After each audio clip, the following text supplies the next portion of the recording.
I'd like to take a little time and share bass motion drill number 13 with you. This is a B7 flat 9 chord loop where we're just playing the chord tones of B7 ascending and then descending from the root to the third to the fifth to the flat 7 to the root, flat 7, fifth, third, home. I'd like to ask, if you're here on the channel and you're enjoying the content, take a look at the playlists and see if there isn't another topic or some other related videos that you find that you might like. If you have friends that are interested in guitar playing, maybe guitar playing like this, or you have forums that you go on where people might be interested, please share the channel content there. If you're able to recommend it to people, I would really appreciate it. If you've not yet done so, please do subscribe. You can hit the like button, share, please share, and leave a comment. It's always good to hear from you, hear what you're thinking, what you're working on, and maybe how these things are fitting into your vision of the board and your musical journey. If you'd ever like to send me a tip, my PayPal information's there in the description below, and it's always a nice surprise to open my mail and see that someone sent something nice. I do appreciate it. Thank you for everyone that's done that. So here's B7.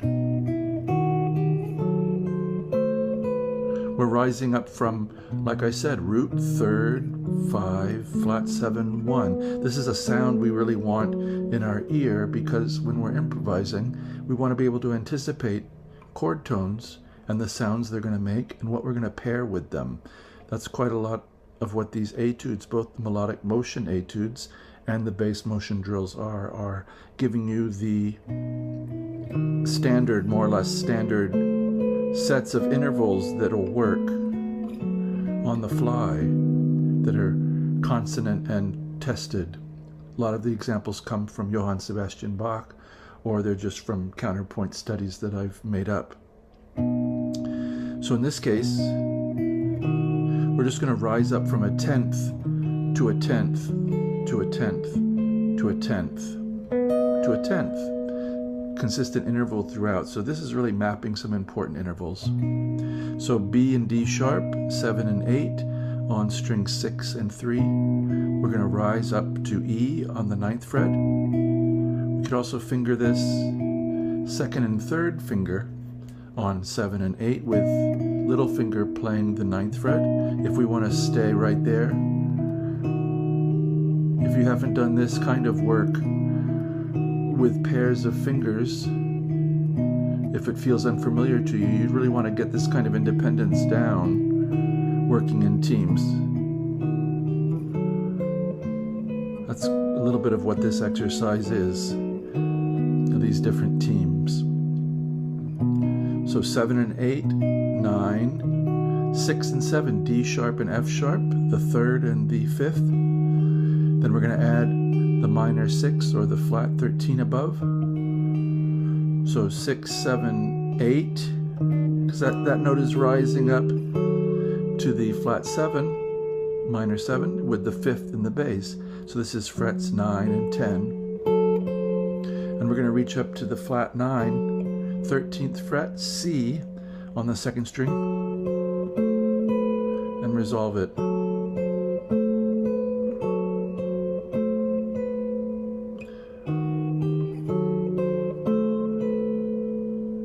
Give yourself sometimes just a little taste and then stop. See what you hear for a continuation. You might not want to go where I've gone in the drill. So we were 9 and 10 with 13 on top, 12 and 13 coming down from the flat 9 to the root, C to B, and now a nice little B7 statement. The root, the 3rd, and the flat 7 in between, 9, 11, 10. This is 12 and 12, A and B, with F sharp in between, 12, 12, 11. This is then a B7 chord in 3rd inversion, the A's in the bass. Then we get, these guys are going to go down. to their next station. So F sharp A with a D sharp in between. I'm using 3rd, 2nd, and 4th fingers because I have stuff to do down here with my 1st finger soon. And we're separating out, we're grabbing 2 with 1 in between. So 9, 10, 8. And then we have a B chord. D sharp, B, F sharp, 6, 9, 7. Very solid 1st inversion B. You could also get it here, 6, 4, 7.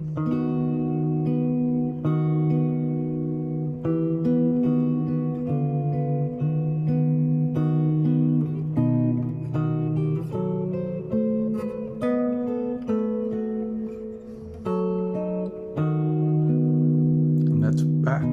If you loop it, that's how it gets its name as a chord tone loop.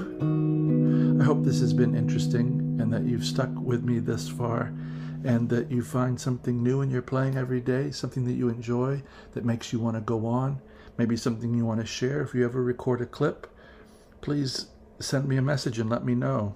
I'd love to check it out, see what you're doing, hear you. And I really appreciate you taking the time to watch this far. And as always, I wish you a very good day.